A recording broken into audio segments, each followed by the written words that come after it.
Так, шашым қалай болып тұр? Бүйрабас! Не осы сенің шашың бүйра қылып, а? Мә, апа, жай ма? Мә, апа жай ма? Мен сені не, бір туған бетін апа дейтін? Бізді батыста сөйтіп айтады ғой? Сөйтіп айтады ғой деп. Шашы бүйраның мінезі қира дейді, білесің бе сен? Туған шашым ғой? Туған шашым ғой, туған шашым деп. Жеп көрім шашы бүйраларды ше, жылым келеді ше.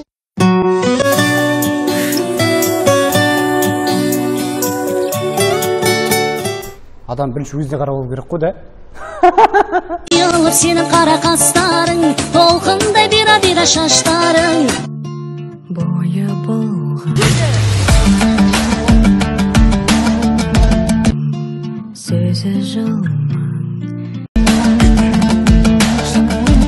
Кімді көрсем мен сан